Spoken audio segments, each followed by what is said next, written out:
Parabéns pela vitória.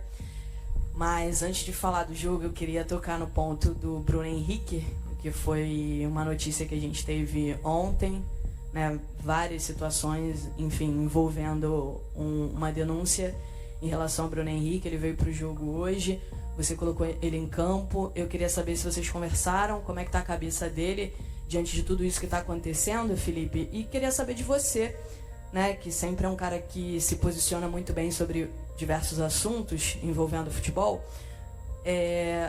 Esse assunto específico, como é que o futebol, as instituições, os clubes podem trabalhar para que esse tema, né, das apostas esportivas, enfim, os jogadores, e a gente tem visto alguns casos no mundo de suspeitas, como é que se pode trabalhar para que se evite situações como essa do Bruno Henrique? A gente ainda não sabe o que vai acontecer, mas para que os jogadores estejam cada vez mais longe de situações assim.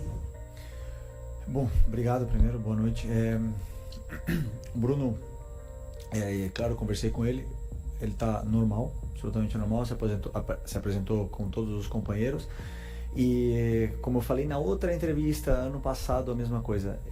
A única coisa que pedimos, que ele deve pedir, mas eu peço por ele, é a presunção de inocência, né? Uma pessoa que tem o direito de se defender das acusações e ele tem a presunção de inocência. Então, como eu falei, uma postura de uma pessoa que está totalmente tranquila, hoje entrou em campo, foi companheiro dos companheiros, foi amigo dos amigos e absolutamente normal. Enquanto, claro, ele estiver disponível, um jogador muito, muito, muito importante e está disponível para mim. Sobre as casas de apostas, né, hoje o Diego Ribas colocou um vídeo, para mim foi assim, o que eu quero falar, o Diego falou. Se alguém quer saber o que eu penso, tá, o Diego falou por mim ali. Quando eu era novo, assistia a Fórmula 1 com meu pai e todos os carros tinham uma propaganda de cigarro, né? Hoje já não pode mais. Eu recebi várias ofertas para fazer propaganda de casa de apostas, não faço, porque eu sei o danino que é para as pessoas que apostam, né?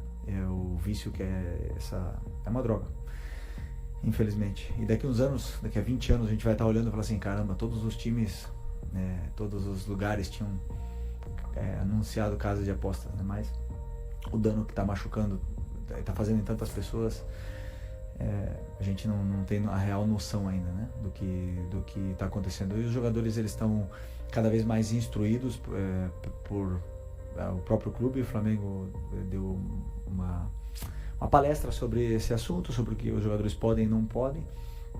Os próprios, na Espanha, por exemplo, desde que eu estava lá em 2015, 2016, falavam todos os anos, né, sobre o que a gente tinha, nossa conduta, e o Flamengo fez isso esse ano. Então os jogadores estão cada vez mais instruídos para não serem nunca abordados.